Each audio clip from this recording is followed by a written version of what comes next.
বিসমিল্লাহির রহমানির রহিম।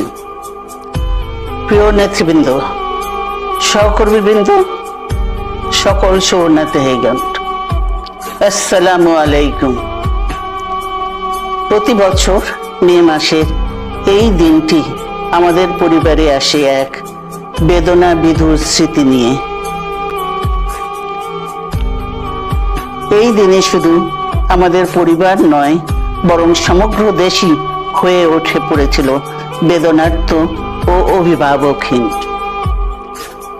আমাদের প্রিয় মাতৃভূমি বাংলাদেশের জন্মের সাথে জড়িয়ে থাকা এক অবিচ্ছেদ্য নাম শহীদ প্রেসিডেন্ট জিয়াউর রহমান, যে চট্টগ্রাম থেকে স্বাধীনতার ঘোষণা করে তিনি এ দেশের সাথে তার নাম অবিচ্ছেদ্য করেছিলেন। সেই চট্টগ্রামেই এক সফল, সৎ, দূরদর্শী ও প্রকৃত দেশপ্রেমিক প্রেসিডেন্ট হিসেবে নিজের জীবন উৎসর্গ করেছেন।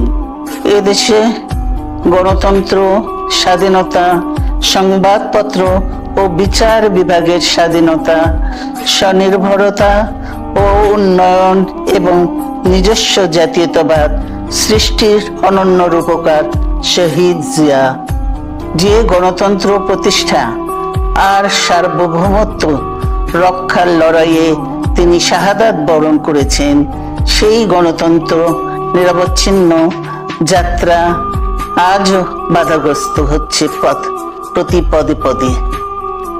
খুব শীঘ্রই আমরা বাংলাদেশকে গণতন্ত্রে পুনঃপ্রতিষ্ঠিত দেখতে পাব।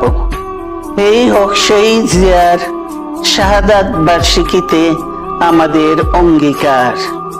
এই লক্ষ্যে সুশৃঙ্খলভাবে এগিয়ে চলার জন্য আমি বিএনপির সকল পর্যায়ের নেতা কর্মী ও দেশবাসীর প্রতি আহ্বান জানাচ্ছি।